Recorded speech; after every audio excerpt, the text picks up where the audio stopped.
வணக்கம், welcome back to the channel. மருத்துவமாகும் உணவு பக்கத்தில் இன்னைக்கு என்ன பார்க்க போறோம்னா, பச்சை பயிரை வச்சு ஒரு ரெசிபி பார்க்க போறோங்க. அது கூடவே நோய் எதிர்ப்பு சக்திக்கே ராணியான வெற்றிலையை சேர்த்து நம்ம ஒரு ரெசிபி செய்ய போறோங்க. அது என்ன ரெசிபிங்கிறத பொறுத்திருந்து பாருங்க. இப்போ வாங்க வீடியோக்குள்ள போலாம். வெற்றிலையை எடுத்து அது காம்பு நீக்கிட்டு சின்ன சின்னதா கட் பண்ணி வச்சுக்கோங்க. பச்சை பயிறு 1/4 கப் அளவுக்கு எடுத்து நான் 1 hour தண்ணியில ஊற வச்சிருக்கேங்க. ஊற வச்ச பச்சை பயிரை நல்லா வாஷ் பண்ணிட்டு இப்போ நம்ம ஒரு வாணலியில் சேர்த்துட்டு நல்லா அதை வாசம் வர அளவுக்கு வறுத்து எடுத்துக்கலாம். பச்சை பயிரில் அவ்வளோ சத்துக்கள் இருக்கிறதுனால தான் நம்ம சேனல்ல அடிக்கடி பச்சை பயிர் ரெசிபியாக போட்டுட்டு இருக்கோங்க. அதோட பயன்கள் தெரிஞ்சுக்கணும்னா நீங்க நம்மளோட சேனல்ல பச்சை பயிர் ரெசிபிஸ் நிறைய இருக்கு, நீங்க செக் பண்ணி பாருங்க.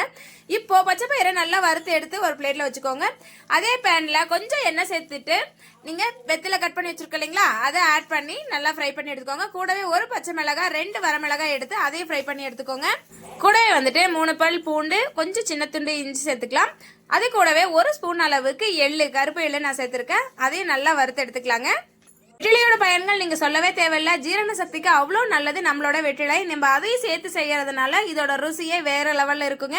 நம்ம வதக்கி வச்ச எல்லாத்தையும் வந்து மிக்ஸி ஜார்ல சேர்த்துக்கலாம். கூடவே 1 ஸ்பூன் அளவுக்கு நாட்டு சக்கரை சேர்த்துக்கோங்க. கொஞ்சமா உப்பு சேர்த்துட்டு நல்லா வந்துட்டு ஃபர்ஸ்ட் தண்ணி விடாத அரைச்சிக்கோங்க. தண்ணி விடாத கொரகொரப்பா அரைச்சிட்டு அப்புறமா தண்ணி சேர்த்து நல்லா நைஸா அரைச்சிக்கோங்க. இப்போ அதுக்கு தாளிச்சு கொட்டிடலாம். எண்ணெய், கடுகு, உளுந்தம்பருப்பு, கருவேப்பிலை சேர்த்து தாளிச்சு சேர்த்தோம் அப்படின்னா நம்மளோட சுவையான ஆரோக்கியமான பச்சை பயிறு வெற்றிலை சுவையல் ரெடி ஆயிருங்க. நீங்களும் வீட்டுல ட்ரை பண்ணி பாருங்க.